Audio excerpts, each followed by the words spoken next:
વડોદરાથી સમાચાર વડોદરાની વિશ્વામિત્રી નદીની જળ સપાટીમાં સતત વધારો થઈ રહ્યો છે।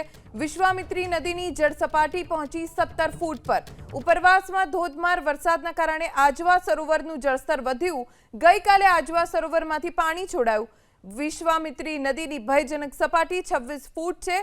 કાલે આજવા સરોવરની સપાટી હતી 213 ફૂટ, જે 212 ફૂટ રાખવી જરૂરી। ઉપરવાસના ભારે વરસાદના પાણી પ્રતાપપુરા સરોવરમાં સાથે આજવા સરોવરમાં અને ત્યાંથી પાણી છોડવામાં આવી રહ્યું છે, જે વિશ્વામિત્રી નદીમાં પહોંચી રહ્યું છે। આપ જોઈ શકો છો કે વિશ્વામિત્રી નદી અત્યારે બંને કાંઠે વહી રહી છે।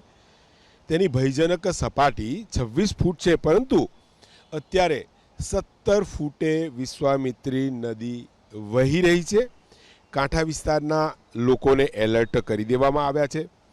ગઈકાલે રાત્રે 11 વાગે ફરી આજવા સરોવરના દરવાજા ખોલવામાં આવ્યા છે। 62 દરવાજા ખોલાતા પાણી અત્યારે આગળ વધી રહ્યું છે, કેમ કે 30 નવેમ્બર સુધી આજવા ડેમની જળ સપાટી 212 ફૂટે રાખવી જરૂરી છે અને તેને લઈને સતત પાણી છોડાઈ રહ્યા છે।